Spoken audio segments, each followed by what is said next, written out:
So once we have decided that we need to make a phone call, we would basically enhance the representation and strengthen the representation of the phone in the brain, and we would diminish the representation of the computer in the brain. So one is the selection and the other one is the filtering. That in the normal brain, the selection and the filtering are interconnected. So the filtering comes for free in a sense. In the ADHD brain, you basically have both of these processes need to be directed. You need to actively filter and you need to actively select. So you're basically doing double duty, and that makes this attention network very inefficient. And we need to understand at the individual level what's going wrong, and then we can help, I think, in much more informed ways. I think right now ADHD is treated as if it's one uniform condition, but we know this is not a uniform syndrome that we are looking at. ADHD Rewired, episode 91. This is the show designed to help those of us who have really good intentions and a slightly wandering attention. My name is Eric Tivers. I'm a licensed clinical social worker, coach, and consultant. We know that starting can be the hardest part, so let's get started. But first, let me thank our sponsors. Support for this podcast comes from Audible. For a free audiobook download, go to erictivers.com/audible for a link for that free download and for some hand-picked recommendations. Go to erictivers.com/audible for your free audiobook download. I know how much you like to plan ahead. It was a joke. If you're interested in the ADHD Rewired Winter Coaching Group, you can let me know at coachingrewired.com. That's coachingrewired.com. We begin in January. Hello. It is a week past the CHAD conference. It's November 23rd, 2015, as I'm recording this. And I thought I would be kind of remiss if I didn't kind of give you a little bit of an update on how the CHAD conference went. So before we get on with today's interview, I want to kind of share with you how the conference went. But if you have no interest in that, that's cool too. Look in the show notes on your podcast player, and we'll have the time marker for when the actual interview starts. So check that out or tune in, because I'm going to tell you about the conference right now. I'm also going to tell you some information about some updated information about the upcoming coaching group. All right, about the conference. Well, for me, it was certainly a CHAD conference like none other. So I got there on Wednesday, the Wednesday leading up to all the sessions and everything. Thursday evening, I lost my voice, and I was geared to speak on Saturday. So having ADHD at an ADHD conference, I did what I think may have been one of the most difficult things that I've ever done, and maybe anyone with ADHD would ever have to do. And all of Friday, I didn't talk. I walked around with a clipboard to let people know that I couldn't talk. I had a little sign that I had letting people know that I was saving my voice. And you can even hear now, it's still not 100%. I would say it's 90%, but definitely not 100%. And in this process, sure, it was certainly, there was frustration with it, but it really allowed me to really have a lot of gratitude. And being that we're coming up on Thanksgiving now, I thought this would be a really just kind of good opportunity for me to share some of my thanks and my gratitude towards some of the people that really kind of stood out to me over the course of the CHAD conference. On Thursday night, I was text messaging with Roberto Olivardia, who I've had on the show before, and he got wind that I had lost my voice, and he was asking if I needed anything. I'm like, no, I'm okay. He brought me from the store a whole box of throat tea and a thing of honey. And it was just one of the kindest things that I think anyone did for me there. So Roberto, thank you so much. I drank all of the tea. That was huge. Thank you so much. I want to thank Kate for, I forget which day it was on, for bringing me some extra cups. I went to turn in for the night, and I was messaging with her and let her know. I asked her if she had any cups in her room, and without any other questions, she brought me some cups to my room. So thank you, Kate, for that. I want to thank Jen for bringing me a whole bag of cold supplies, cold and like throat, voice things. So thank you. That was really, really nice of you. Dee bought me a drink on Saturday night, so I want to thank you for that. Doug, who I've had on the show before, Doug Harris. Couple things. Doug, thank you for as I was getting ready to talk on Saturday, I had read somewhere that it's good to have like chips shortly before, potato chips shortly before you speak, because it actually greases your throat. And he was the man. He got me some chips to eat right before I started talking. And even more so, I think it was one of the nights there we were hanging out. And Doug said to me, it must be really something seeing all these people from the ADHD rewired community that you kind of brought here and put together. And I just want to thank you, Doug, for really like causing me to kind of pause and notice that, because it really allowed me to not take that for granted. So thank you for helping me see that. And thank you for everyone from the ADHD rewired community for being there. It really is extraordinary. A couple other thank yous.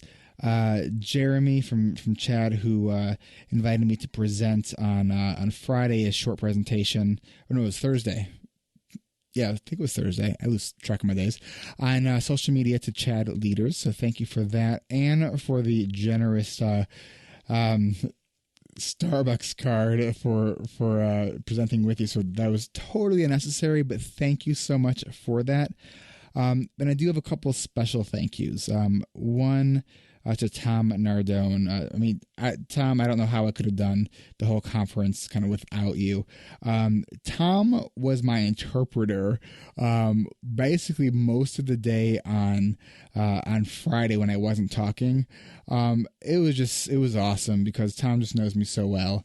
And so I was basically talking to people through Tom, and that was just a lot of fun. And also for just bringing stuff to me, helping me with some AV stuff, recording my session on video for me. And then Tom and Yvonne on, I think it was Thursday, for coming up to my room and letting me practice my presentation in front of you guys. So thank you guys really for from the bottom of my heart for doing everything that you guys did, and making the conference what it was. And there's one final thank you that I cannot forget, and that's to my wife, who lets me go to the conferences. I know it sounds weird to say lets me go, but I know it's hard for me to be away, and she's a complete supporter of what I'm doing, and so thank you. Even though, babe, I know you're probably not ever gonna listen to this because I think you got stuck on episode 20 or something, and it's been overwhelming for you to catch up. That's all right. I love you anyways. It was also, there's a bunch of people I also got to talk to or meet, even if it was just briefly.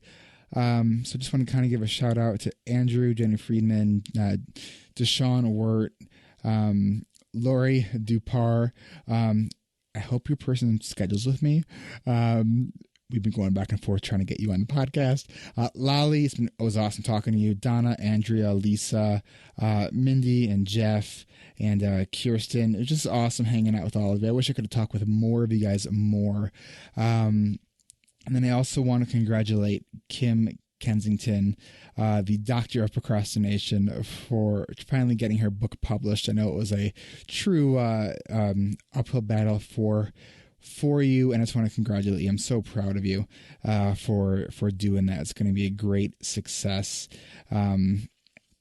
I'll try to post a link to that book in the show notes because I don't even remember what it was called.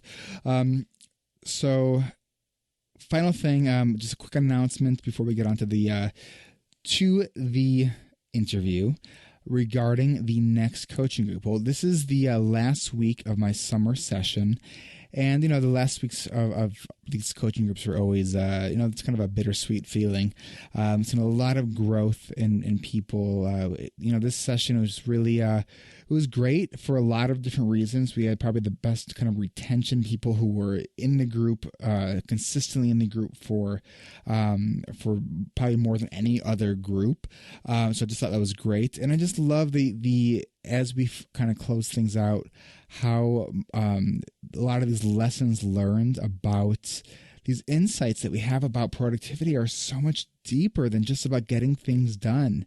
In today's session, there was one of the members of the group talked about creating a kind of category of things of just to let go of. And so it's things like that I just love, that are just so extraordinarily powerful.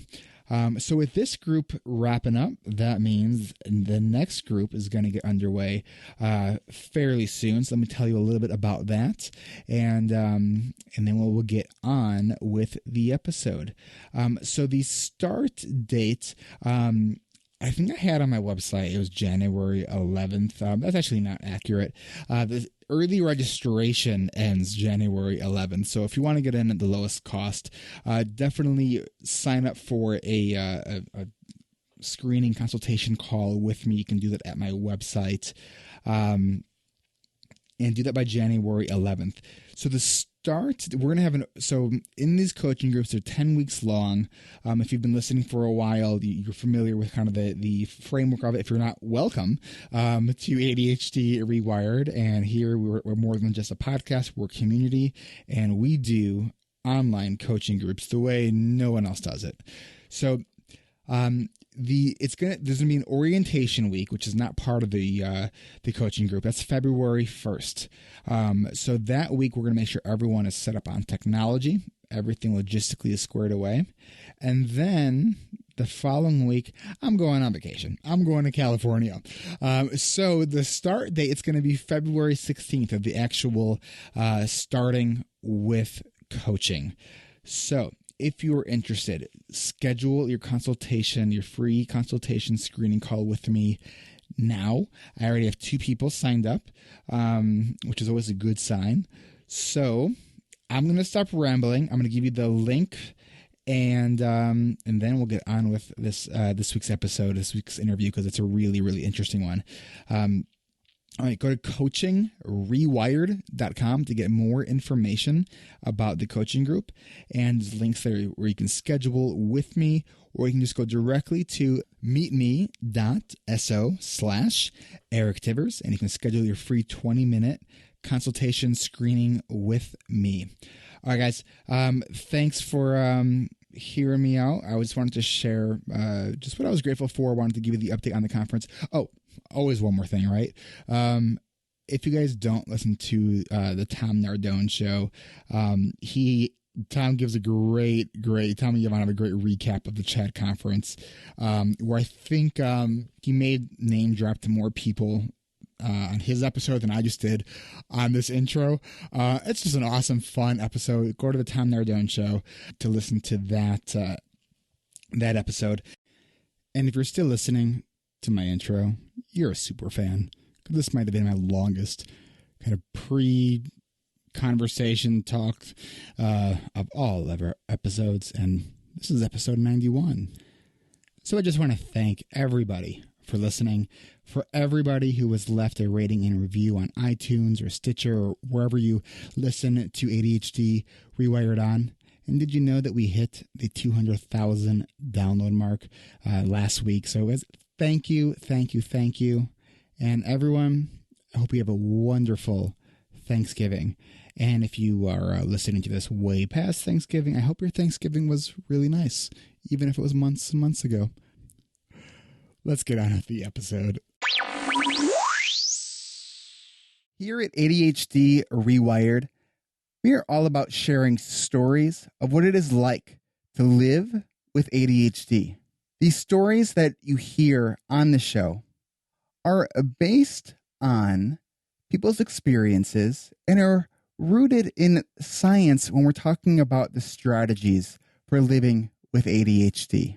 Every so often, you will hear episodes that are more based on science and where I get to talk to research scientists. Today's episode is one of those episodes. We are going to be talking with Dr. Sabine Kastner from Princeton University. And I just want to give a thank you to Jane Milrod, who was a past guest on this podcast and who made the connection for us.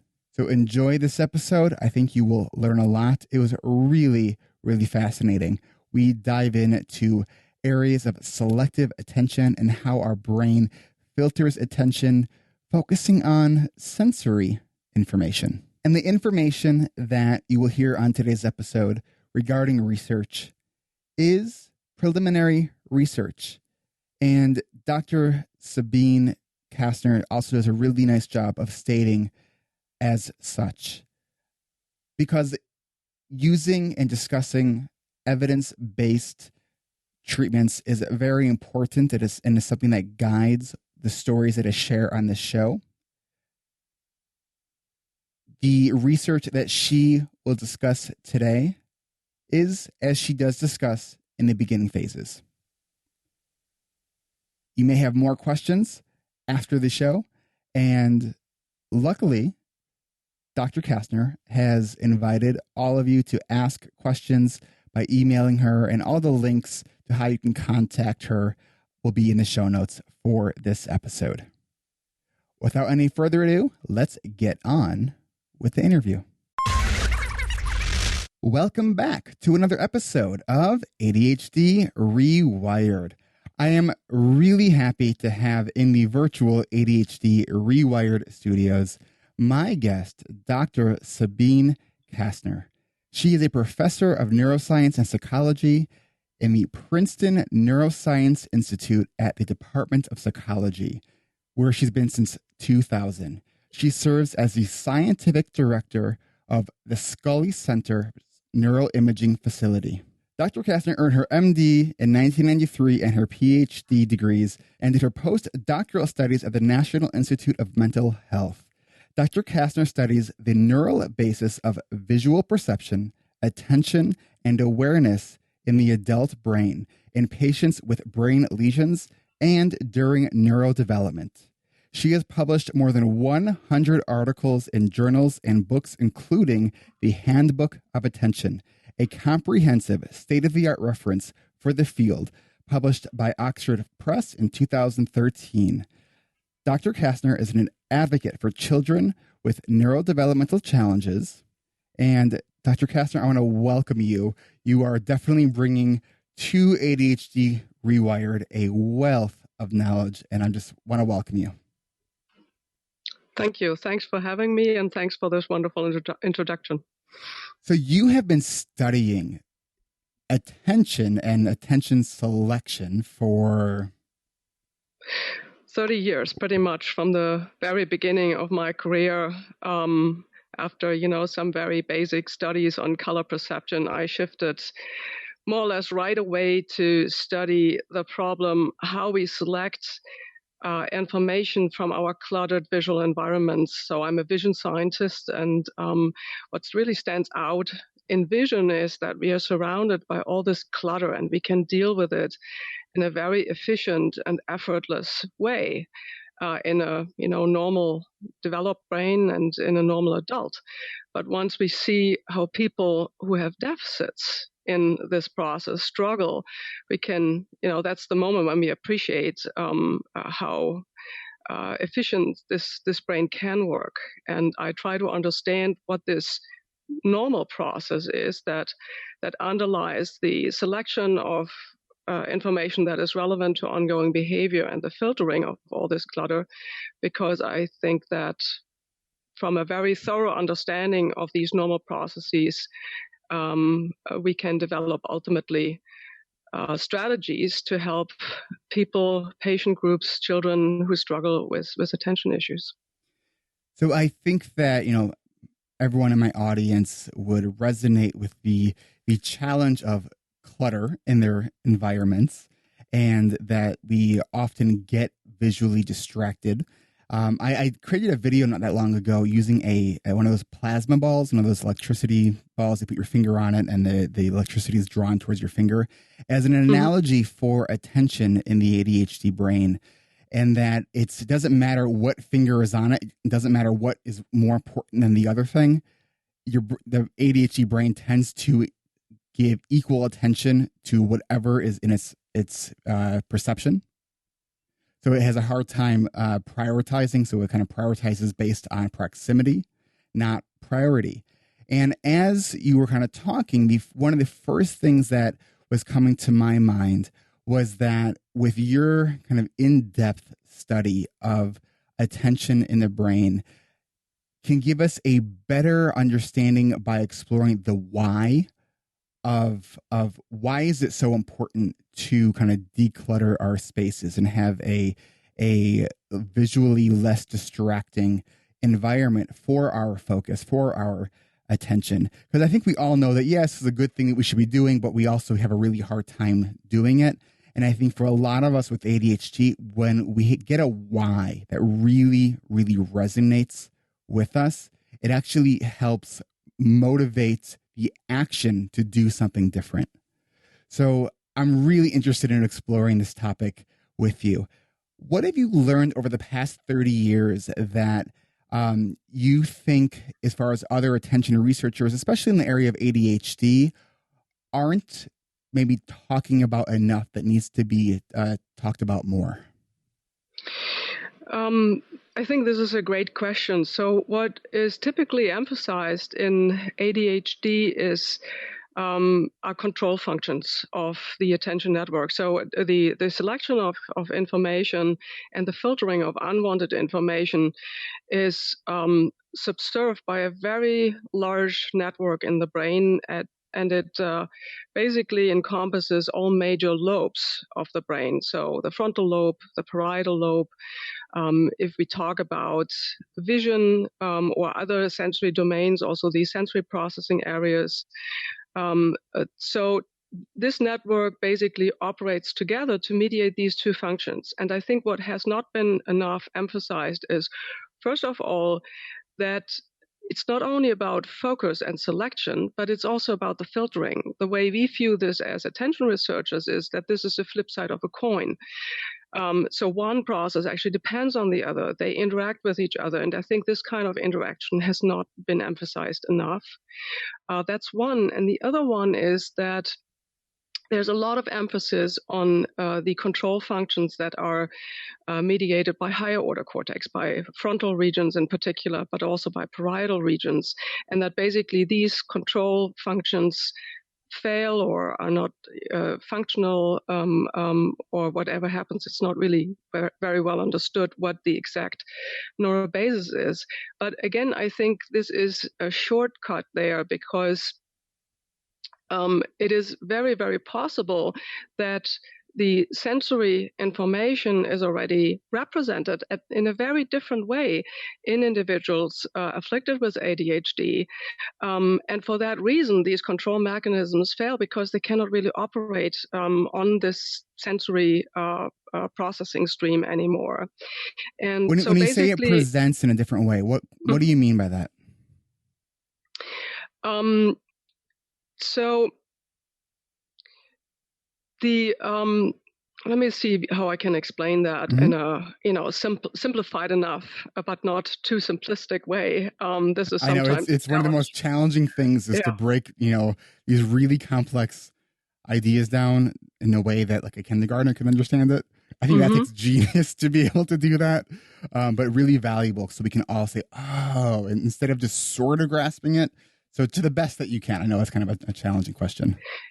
Yeah, so if we just, think about the clutter that I have here on my desk at work.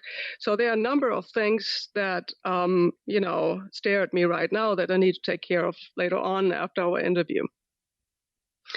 Now, how do we select let's say, between two objects, just to make it a little bit simple. So I Okay. have, a computer and I have a phone.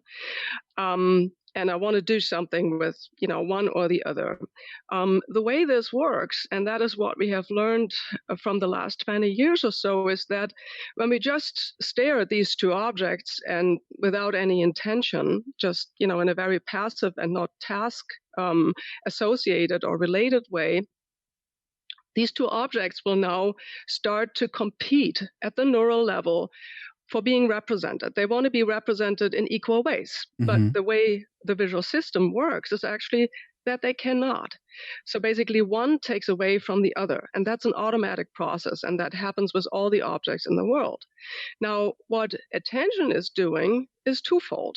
So once we have now a task set and we have decided that we need to make a phone call, we would basically enhance the representation and strengthen the representation of the phone in the brain, and we would diminish the representation of the computer in the brain. So one is the selection and the other one is the filtering. Okay. But these two, so you can think about it really as, ramping one up and ramping the other one down.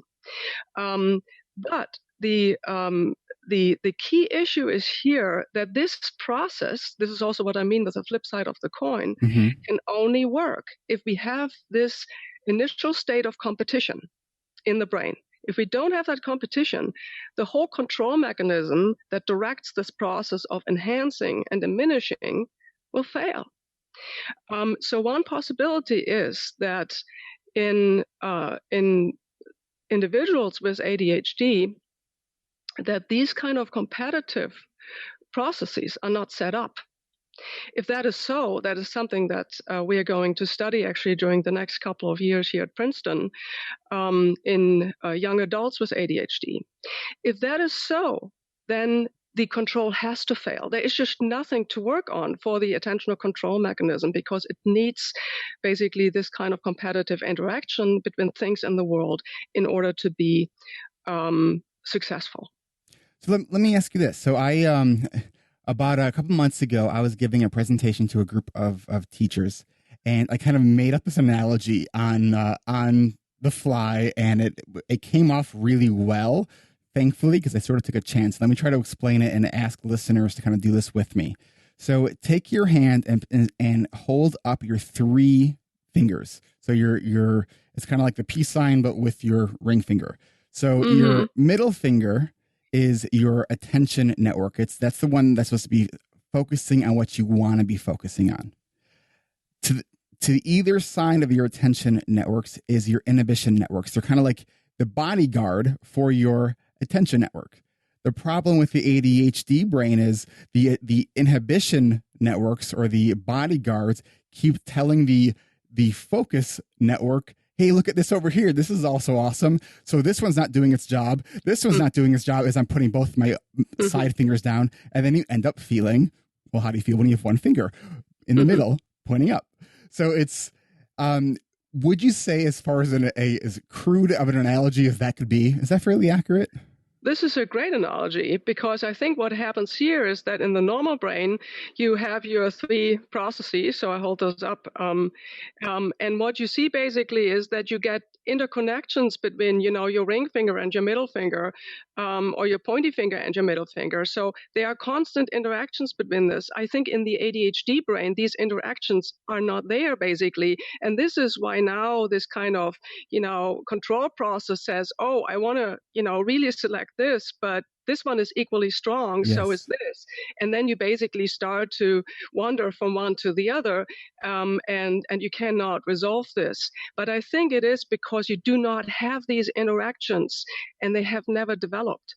And to me, it's from an application standpoint, that sounds like the same thing of, we know that people with ADHD don't utilize self-talk as much as people without ADHD. Now, we do have that ability, but we have to be much more intentional about it. So the application of these, of kind of stimulating the inhibition networks is we have to not only tell ourselves and be more intentional about what we are going to do, but we also have to be more intentional about what we are not going to do. So on a real kind of tactical level, we could put, when we're working on our computer, we could put one sticky note on our computer that says what we are working on, and maybe another one right next to it that reminds us what we're not working on.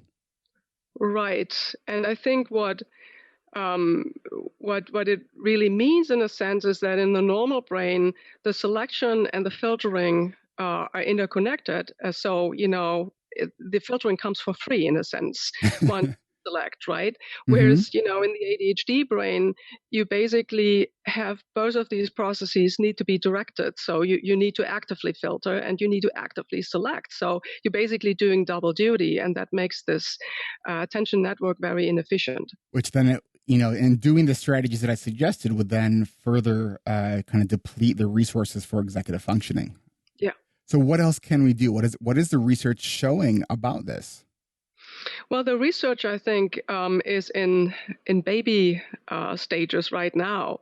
So what we basically know from the ADHD research that has been done thus far, and this is research that mainly uses functional brain imaging and structural imaging of the ADHD brain. There's also a newer method that's called the fusion tensor imaging, Mm-hmm. which is able to track fibers in the brain that connect, regions that are relatively far apart from each other. And I know in my Then, interview with Dr. Barkley, he talked a lot about that method of brain imaging, and I haven't done a lot of research on that myself. So it's really interesting to hear you talking about that as well. yeah, so basically, I think what comes out of this research at this moment in time is that the attention network, and we can define this network very well because it is even active in a sense in what we call the resting state. So when we basically do nothing, certainly not focusing on anything, this network can still be identified. So the regions of this attention network are always kind of correlated with each other so that this network can be really fast recruited when it's necessary. So that's one way to think about it. So we can define this network from relatively unspecific data, which is wonderful. And if we just do that, what comes out in the ADHD brain is that this network is just not as tightly interconnected. And when we actually engage this network in an ADHD individual with an attention task, then it gets underactivated. So it's not as strongly activated as in, a neurotypical adult or child. And is it that Well, it's this is mhm. underactivated, or that it's being it's not as prominent because the other networks of the attention network aren't like No, cooperating in a sense? it is much less It is activated less typically activated. in Okay. these studies. But in a sense, at least from my perspective, this is a no-brainer because basically we know that this person has an attention deficit. So yes, I mean there has to be some kind of, correlate in the brain for that, and that the attention network is just less activated is, in a sense, something that is absolutely to be expected. So I think the step that we need to take here is to understand, and that was basically the work that people like myself and many others in the field have done during the last 20 years using functional brain imaging in the normal adult human brain, is to really understand what the different nodes of these networks are doing and where in the process of this, selection and filtering that we have talked about, where things go wrong at which particular level. And this could be very different, from individual to individual. So you can easily see that, in one individual, you have more of an executive functioning component, more of a prefrontal cortex component. That is typically where these processes are, or the brain region that these processes are associated with. And in other individuals, it could be much more on a sensory processing end. And a completely different mechanism. So that, basically the higher order control processes could be fine, but again, they could just not find ways to operate on the sensory systems because the sensory systems are dysfunctional in some ways. So I think that we need to really start to pinpoint where things go wrong, at which level in this at which level of the network operation. That's number one. And number two, and I feel very, very strongly about that, is we need to do it at an individualized level. This is not, a uniform syndrome that we are looking at. I think we can pinpoint at this moment in time to this network being dysfunctional. But this network has many parts. This network has subcortical parts. This network has many, different cortical nodes that all do a lot of different functions. And we need to understand at the individual level what's going wrong. And then we can help, I think, in much more informed ways. I think right now ADHD is treated as if it's one uniform condition, but we know. I mean, that's for sure from many, many data points. Right. I mean, in one of the points that I like to make that I heard, I forgot who it was. I wish I can give credit to who I heard it from. But the idea that, if we look at the criteria of you need 6 out of 9 of either the hyperactivity presentation or 6 out of 9 of the inattention presentation, that there's a combination of, you can get, I think if you do a mathematical factorial, 86,400 possibilities of those combinations can bring you to an ADHD diagnosis. So it's a syndrome. It's absolutely not just a. I think that looking at ADHD almost as a type of spectrum disorder would probably be more accurate versus, as you're saying, just this thing that you have with these different kind of presentations. So I think that's a good distinction. So in the area of, you talked about focusing versus filtering. Now, so this is different in your mind and the way you're looking at this from attention versus inhibition? Or is it similar? Yes and no. Okay. Well, the way I view it is, so when we talk about filtering, I put this more into a sensory domain. So we need to filter, information in the visual world constantly to find some focus. We also have to do that in the auditory domain. So if we are, at a party where many people talk and we want to talk to a specific person, then we need to try to suppress all this other noise level in order to have a good conversation. So we see this kind of filtering in the sensory domains, I think, in the most dramatic ways. But the way I view it in terms of inhibition and control is this is just a higher level. So now we are talking about conflicting motivations that we may have. So we have to suppress one in order to follow through with the the other one, and so on. Or you could have 3 different school tasks, let's say, for a school child to do, and you have now to find a structured way how to approach this and in which sequence and so on and so forth. And then you have to inhibit impulses to to switch to another one before completing the one you're working on, and so on and so forth. So these sort of tasks, for me, they are just, from a brain perspective, the same problems. They just happen at a much, much higher level, or they engage, other cognitive networks, basically, other than sensory networks. But it has to do with this kind of problem that the brain has between, selecting and filtering. So here the filtering would be more in the form of, suppressing impulses that intrude, and having some kind of inhibitory control. I think that in the way the brain develops these kinds of processes is actually by learning from how to deal with sensory information, because that's what we deal first. So, when you're born, you deal first with the sensory environment, and you try to set up structures to deal with this bombardment of information that you have in front of you. And I think when you set up these strategies, how to do that, or your brain sets up the best and most efficient strategies, they get later simply applied to more complicated problems. But the problem, the core problem, is still the same, and it is addressed in many in almost identical ways.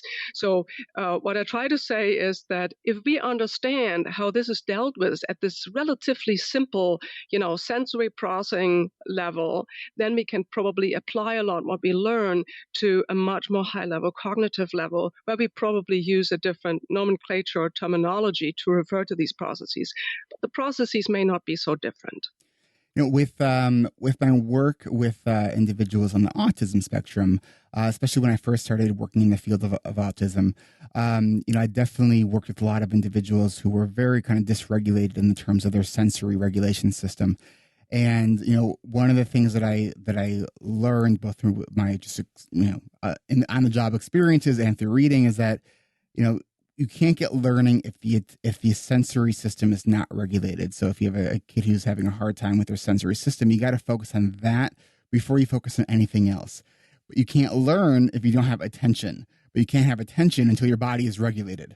So that's kind of what it sounds like. What you're really talking about is you got to regulate that sensory system and make sure it's modulating and getting the right amount of input. And if it needs more, how do we get that in a way that's healthy? And if we're getting too much in, how do we kind of filter some of that out in a way that we can not get overstimulated?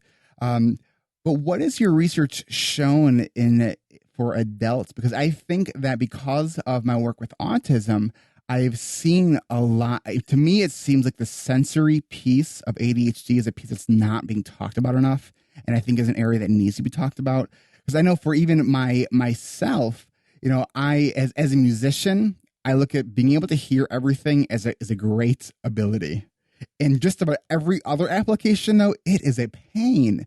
You were mentioning about having a conversation at a party. Like my brain can't filter. I hear everything and process nothing. When I go to say the grocery store, like I get so overstimulated. My brain sees everything. Like when I look at someone that can go in and out of a grocery store in 5 minutes, but can get two things, my first thought is, how do you do that? Because my brain just can't do it. So as an adult, how can this be? How can you work on this, or is it just more of an issue of managing your environment? I know that the more we learn about the kind of plasticity of the brain, the ability to rewire the brain, we know that it's not just in early childhood that we can do this. We're learning that we can do this more and more in adulthood. Are we seeing this too with the sensory system, or has research been done yet in this area? We know a lot about these. These are all filtering processes at the end of the day. And we have learned a lot about filtering. So initially, like, let's say 20 years ago, people in the attention field would only talk about the selection of target information. So whatever is task relevant and motivates behavior at the time. And then about 20 years ago, there's a beginning paradigm shift, and people say, hey, 1% of the information that we are interested in, or it's 1% of the information that we're interested in, but there's 99% that we are not interested in, and we get rid of it. And how the heck can we do this? How the heck does a brain, deal with this 99% that tries to intrude on this 1% that we are really interested in? And so this is basically when filtering of unwanted information became a major focus in the field, and people started to really try to understand that better. But at the core of this lies again the fact that all information in the world, all sensory information, be it visual or auditory, has to engage in this competitive process. If this competitive process is not set up, there's just no good selection and there's no good filtering. And that would be the first step to understand that in ADHD, how these kind of competitive processes are set up. And from what I see in ADHD individuals, my hypothesis, it's not known, is that they are not set up at all. If that is so, then we have to retrain the sensory processing systems, the auditory system, the visual system, to do these kinds of very basic things. that basically starts at the exact opposite end of what is typically discussed in terms of trying to help this executive functioning and inhibitory control and so on and so forth. So it would start from the other end of the system. But again, we do not know this. That would be a very first step. We need this kind of concrete research at this moment in time to really characterize what's going wrong in the ADHD brain. And as I said before, I think what we will see is this large spectrum that in some individuals you have this very strong sensory component, and in other individuals you just don't have that, and they have a much, much more high-level component. But that's our challenge at this moment in time, to really tease that apart. And I think we have a lot of wonderful tasks and wonderful theoretical models that we have developed as basic researcher in this area in attention research during the last 20 or 30 years. There's a wealth of information, and we simply need to apply it now to ADHD and to other attention deficit disorders. And the time for this is ripe now. So we have really everything in place to be successful in this sort of research. All right. Well, speaking of the time for things being right now, I think it's our time to take a quick break. We're going to let everyone kind of digest all that information that you just provided for us, and we will be right back. Boom, boom, boom, Audible trial.com/ADHD rewired for your free download. Trial.com/ADHD rewired. Trial.com/ADHD rewired. Go to audibletrial.com/ADHD rewired for your free audiobook download. If you hate shopping as much as I do, and you love shopping on Amazon as much as I do, support this podcast by doing all your holiday shopping on Amazon, but start at ADHDrewired.com. There's an Amazon search portal there that's on the right side of the page, just a little bit down the way. Go there, you'll get to the same Amazon you were used to, and a small percentage of your purchase will go to support this podcast. And to all my Jewish listeners out there, Hanukkah's early this year. It starts sundown, December 6th. That'll be here before you know it. Do your shopping on Amazon, but start at ADHDrewired.com. Thank you so much. Before we get back to today's interview, let's check in once again with Ryan McRae, the ADHD nerd. Hello, my nerds. This is Ryan McRae, the ADHD nerd, and here's my quick tip for cutting down stimuli. When I need to do concentrated work, I'll slap on some great headphones, and I prefer over-the-ear ones and noise canceling. Then using one of those music subscription programs, I'll throw on some ambient music or some playlists like Afternoon Chill.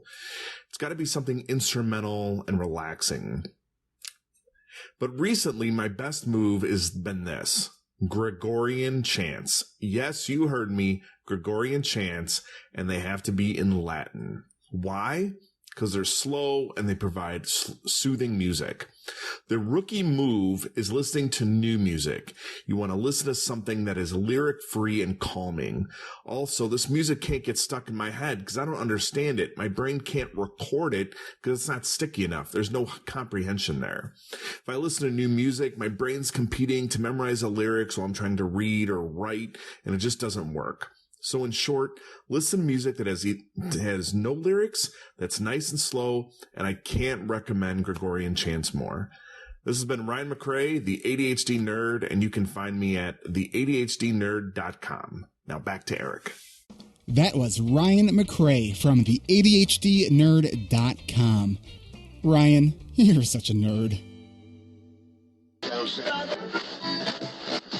Okay, we are back. And I hope you guys are having either fallen asleep or just had your brain going like with like all this information that because often we talk stories and we talk the real life kind of individual stories on ADHD Rewired, because I think the science of this is so incredibly important. And what I try to do on this show is to extract what we know about what the science says and what does it actually look like in real people's lives. Because I think when people can listen to somebody else's story and hear, oh, me too, I can completely relate to that, it then begins to feel not so isolating.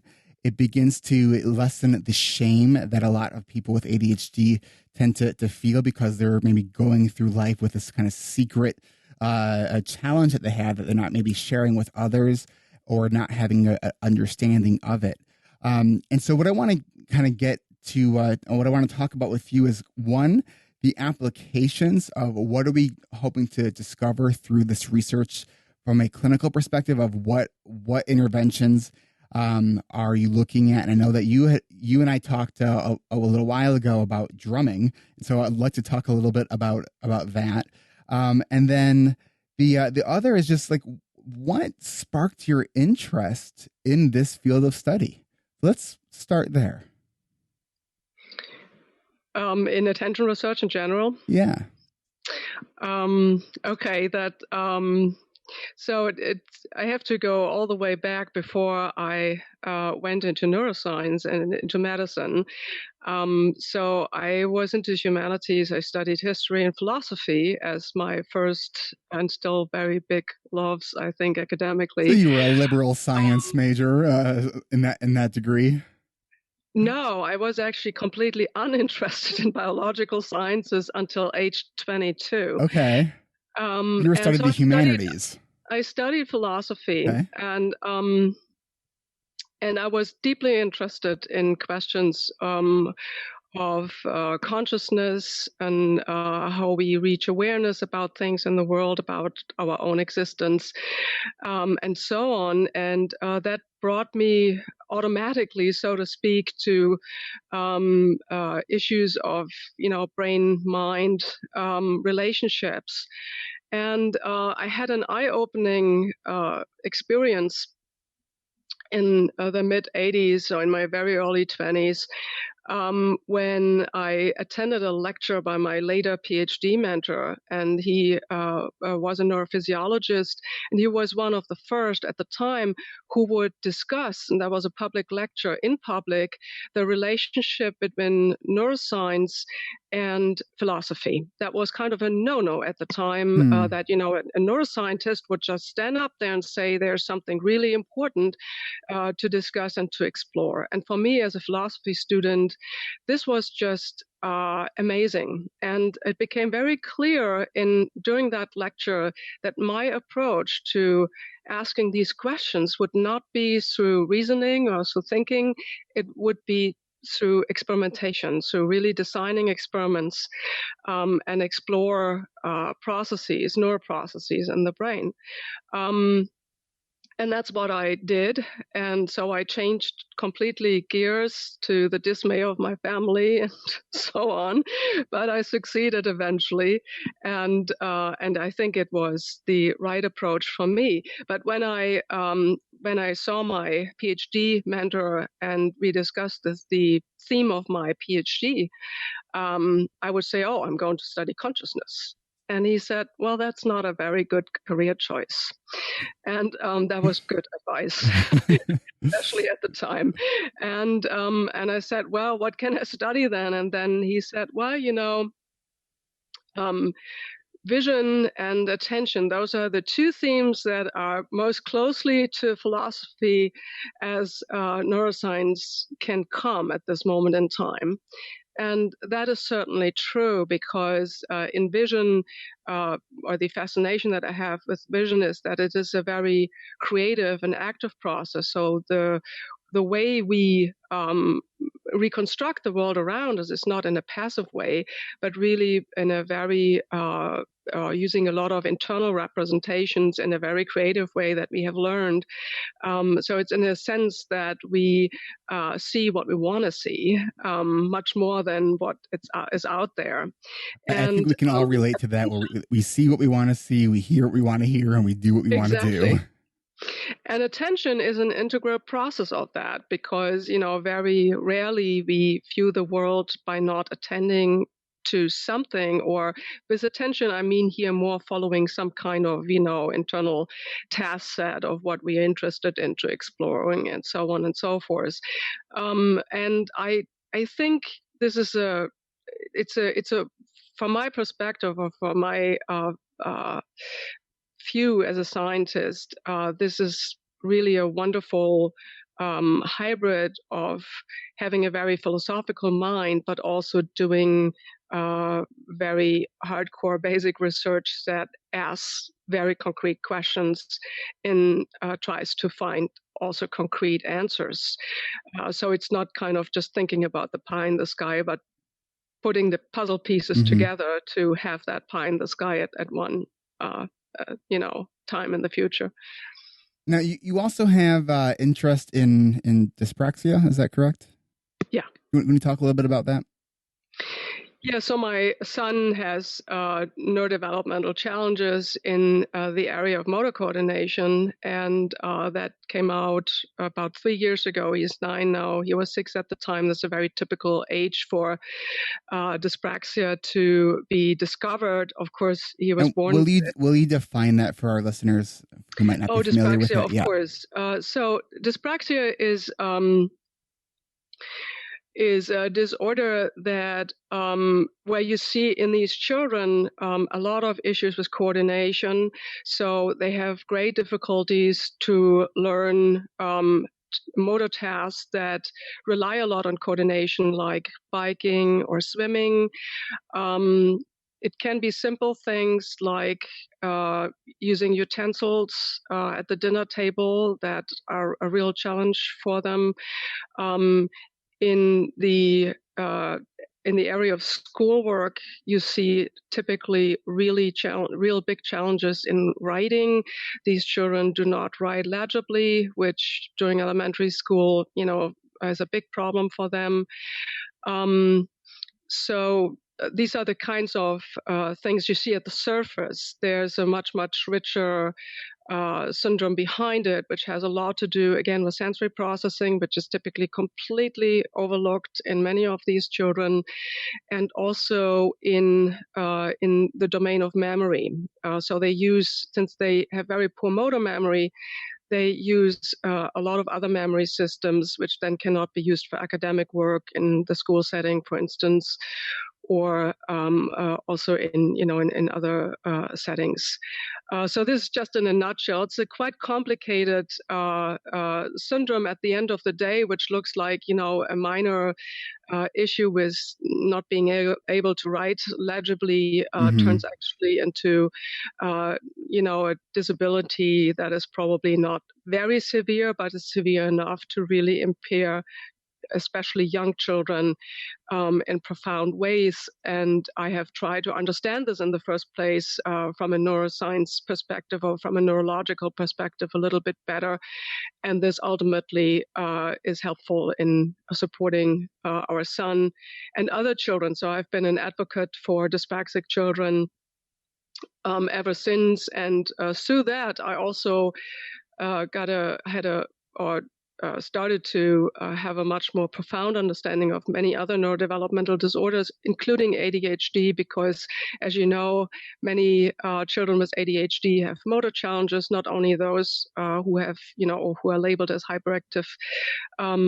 And we see a lot of comorbidity in these different areas of neurodevelopmental challenges. And that's true for dyspraxia too. So many dyspraxic children are either dyslexic, so they have difficulties reading, or they have ADHD.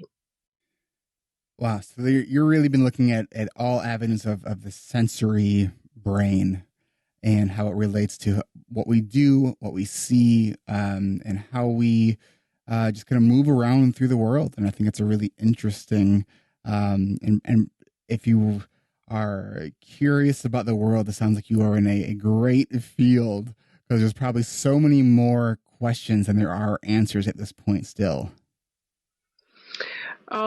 Yes, certainly. And I think one thing that I try to promote a lot is to bring people together who work, for instance, with neurodevelopmentally challenged children from the different venues, from the school setting, the school psychologist or CSD child study team members, the teachers, the occupational therapists, the physical therapists, because all these people have very unique views and they know a lot about these disorders, and they can tell neuroscientists like myself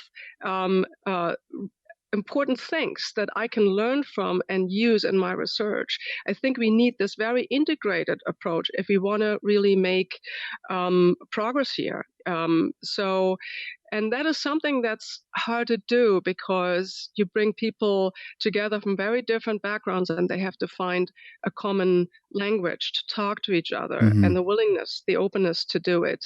But I think ultimately, that is something that we will need to bring together people from, different backgrounds, from different venues, and start to talk to each other so that we can learn. I mean, I want to understand what's going wrong in that brain, but if I want to put it to the next step and develop programs that will help children or adults who are afflicted with attention deficit disorders or other challenges, I need to understand how that really materializes in everyday life, and that these are the kinds of things that the therapists or school support personnel and so on can tell us about.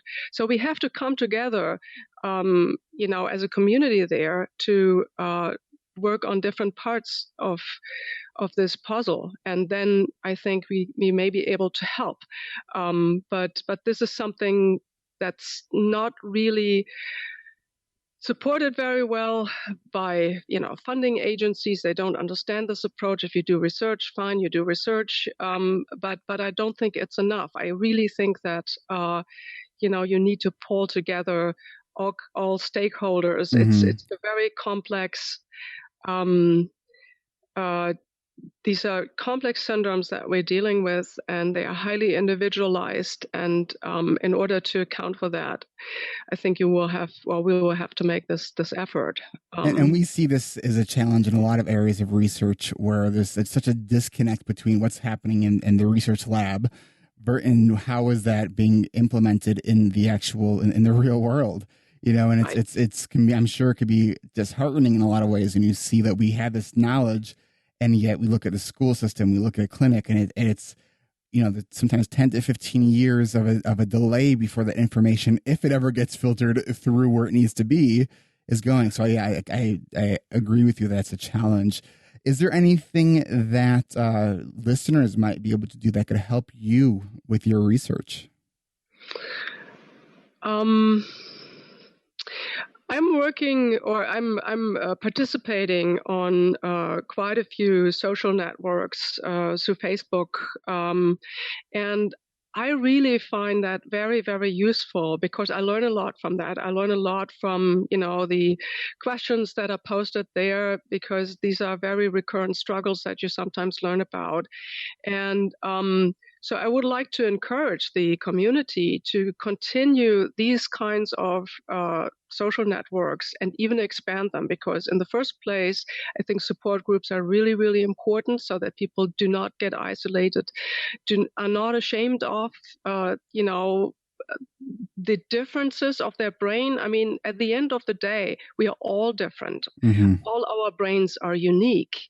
And for some reason, we have classified some of them in a normal range and others outside, right? And it has a lot to do with the way our learning settings are set up, our work environments are set up, and so on and so forth. If we would have a different societal structure, some of the conditions that we have sorted into the atypical range would not be atypical, right? Right. So I think we have to really view that in this perspective, and social networks can really, I think, make a big, big difference. For me, they make a big difference because I really can sometimes contribute a little bit of knowledge so that people can put their observations onto some kind of rational basis. And it's not just like, here's this weird thing that, I saw today with my son. I cannot make any sense of it, but it's just so weird. just to put this little knowledge there and say, well, it is not so weird. It makes perfect sense to me from what I know about the brain. So I think it is important for people to know that there is a neural basis for their condition. It may not help, to change things right away because we do not have the knowledge at this moment in time, probably to really develop applications to help. But we will have that knowledge if we continue, with the research and if we grow it.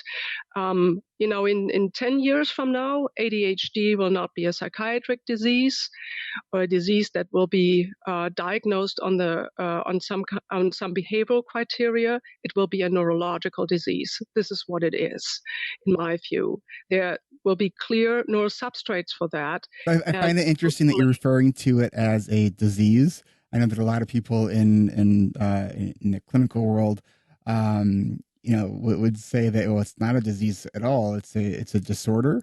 So I'm curious as to your language use when you described it as a disease. It's actually, no, I think that was, you have to edit that out. It's a disorder. Okay. Sorry. All right. It's a English second language thing. Okay. All right. Fair enough. In German you would not associate between a disorder or disease. So this is why it slipped. Okay. I think that's interesting. If you're okay with keeping it in, I would love to do that because it makes sense as like, oh, so that's why. Because I think we hear that sometimes and we're like, oh, that person doesn't know what they're talking about. It's like, well, there could be other reasons why that person said that, and you just gave us one of them, and that makes a lot of sense. We are coming to the end, but I want for you to share with us. We talked about the using drumming as a potential treatment for some of the things that we were talking about here. Can you just talk a little bit about that? Yes, certainly. I'm not sure whether it might be relevant to ADHD. I'm not entirely sure about that. But I tell you kind of the larger context about this, and this is very, very new science that just emerged during the last, well, let's say 5 years or so. So one thing that we have learned, and that's really, really interesting, is that these major cognitive networks like the attention network, and then there are others, you have a language network, you have memory networks. So these major networks that we can define very well in the human brain that support major cognitive functions, they use resonance frequencies or they appear to use resonance frequencies to communicate. Can you define that? So, I want to give you an example. You can think about it as a radio station, basically. So you have for a radio station a certain frequency that you dial in order to receive it, right?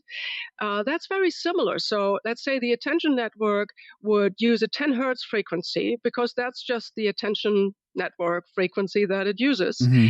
And the memory network may use actually a slower frequency, let's say 5 hertz. And then the motor system is probably faster. It uses 25 hertz. I mean, you get the idea, yep, right? I get it. Yeah. But it's not really different from a radio station. So they just basically pick these frequencies that are optimized for the kind of information that needs to be processed in that network, but it's a relatively stable frequency. And then I think these frequencies bands are important because they are also used for interactions between these networks because, the attention network has to be able to communicate with the motor network or with the memory network and so on and so forth constantly. So maintaining those frequencies is probably very, very important for this kind of crosstalk. Now, what we see in mental diseases like schizophrenia or in autism very clearly is that these kinds of resonance frequencies seem to be off. So let's say now the attention network operates at 15 hertz instead of 10 hertz. Well, it may actually operate quite fine at 15 hertz, but now it's isolated from the rest because at 15 hertz, you cannot communicate with a 5 hertz or 25 hertz network anymore because you need a 10 hertz resonance frequency for that. So these are the irregularities that we have seen in autism thus far and in schizophrenia, and there's now emerging evidence that this may be true for ADHD as well, and probably for lots and lots of other conditions. So this is something really, really important, I think, to learn about because that could be a key mechanism. So it could be that we need to simply bring those networks that may still function by themselves to some extent, simply back to the frequency that they need to communicate with other networks. That could be one key pathology mechanism in ADHD, and other disorders. And then, so how is that applied to using drumming? Well, you could probably. So the idea of that came to me before I even knew about this research. Now I'm doing this research myself in my lab because it is so fascinating. But this had to do with my son. What I noticed. So he has a motor disorder, basically. Mm-hmm. And what I noted with him is, typical people, what they can do is they can pick they can pick up a rhythm. Their motor system picks up a rhythm. That's what most people do. So you hear, I'm a big Beatles fan. You hear a Beatles song and you just go like that. And entrainment. You just start moving to that beat. So basically, your motor system picks up that rhythm that, of course, has nothing to do with the motor system. It just comes to the auditory system and basically entrains the motor system automatically. Okay. But the interesting thing was that he couldn't do that. He would not develop that rhythm. He couldn't hold a rhythm at all. So then I ran into this research and I thought, well, probably what happens here is really that the motor system is just disconnected from the rest. So this is why, it cannot really function with other domains.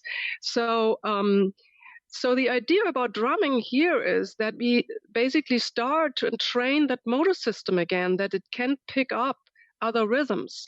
I think it's not only rhythms that are literally there in music, it's other rhythms of the brain, rhythms of cognitive networks that the motor system then cannot pick up on either. It's not only, the outside rhythm that it cannot pick up upon.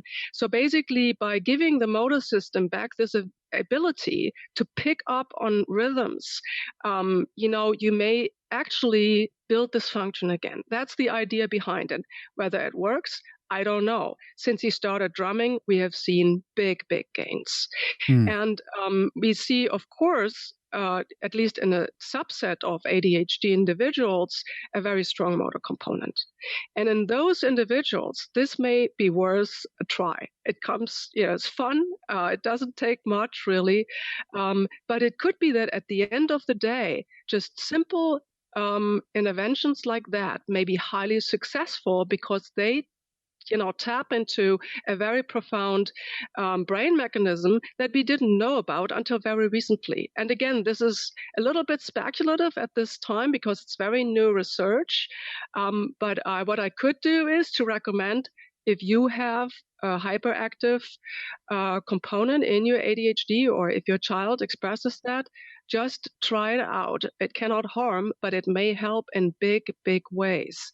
But this could be it. It's just to show you that simple interventions that I actually used in autism for a very long time. Mm-hmm. Drumming is loose, or building rhythms is used in interventions for ASD for a really long time. And it could be that they are tapping into very, very profound brain mechanisms that now, scientists like myself start to reveal and to better understand what their function is. And I'll tell you, I used to work I was a clinical program director in residential, working with kids and adults who all had cognitive or intellectual disabilities. Most of them had autism. And once a week, we would have this guy come in who was this kind of Rastafarian guy who'd come in with all of his drums and would do these big drum circles with these kids. And it was extraordinary to have these kids that are, many of them are nonverbal, really need a lot of support. To have 15, 20, 25 kids all experiencing this joint attention, all connected with the same rhythm, there was something truly extraordinary about it. where in any other kind of situation, that would not be occurring. And so, yeah, I definitely think there's something very kind of primal, I think, to drumming and to rhythm, and that I think it's a great area. I think for a lot of us who are also musicians, on an instinctual level, we kind of feel like this makes sense. And then there's the kind of logical, rational mind of us that says, okay, now we have to study it so we can show the data that says what we are thinking on an intuitive level. There's actually data that backs that up. And when I was first talking with you, I shared with you, my son has some motor challenges as well. And I shared with you on his 4th birthday, I got him a drum set. And when you were sharing this with me in our first conversation, it made me feel so much better about the fact that I got him a drum set. And it's interesting because he really picks up on these kind of unique rhythms, but he has a hard time like keeping just his body there for a long period of time. So it's been a joy to really watch him kind of pick up these different rhythms, and he's got a fascinating mind, my son. That's great. So, Dr. Kastner, where can people reach you? I want to thank you again for spending the hour with us. You shared a lot of just great information. And I want to just thank you for your time. Where can people reach you and learn more about you and what you do? People should feel free to email me at my Princeton email address. It's askastner, so my first initial and last name in one word, at princeton.edu. As I said before, I work with a lot of families, especially with children with neurodevelopmental challenges, and I'll be very happy to provide any advice that I may have or just to listen. But people should just feel free to share information with me or direct questions. I'll be very happy. Well, thank you so much. And all of the links for how you can reach Dr. Kastner will be on the show notes at the website ADHD Rewired. Just find her episode. And thank you so much. Thank you, Eric. It was a pleasure. Thank you for listening to another episode of ADHD Rewired. And if you're new to the show, welcome to ADHD Rewired. We are more than just a podcast. We are a community focused on learning, growing, and connection. You can see a full outline of this and all other episodes with all the links and other resources mentioned during this interview at ADHDrewired.com. Help support this podcast by checking out my sponsors. I use Zoom video conferencing nearly every day, and so can you. Go free or go pro. But please, go to erictivers.com/Zoom so they know that I sent you. And you can get a free audiobook from Audible at erictivers.com/Audible. And next time you shop Amazon, use the Amazon search portal at ADHDrewired.com. A small percentage of your purchase will go to support this show, and it doesn't cost you anything extra. You can also support this podcast by leaving an honest rating and review in iTunes or Stitcher. This really helps other people find this show. And don't forget to hit subscribe so you never miss an episode. Don't just be a passive listener, be an active member of the ADHD Rewired community. We are on Facebook. You can like our page, but please submit your request to join our free and growing community. And don't forget to check your other inbox because I screen everybody before they come into our community. Looking for a coach? If you're still listening at this point and you answered yes, come to my website at ADHDrewired.com and schedule your free 20-minute consultation, or call me at 224-993-9450. Is your school, business, or organization hiring speakers? I provide fun and engaging presentations full of practical solutions that both educate and entertain. Hire me for your next professional development day or corporate training event. Go to ADHDrewired.com/talks. Thanks for listening. I'll catch you next week.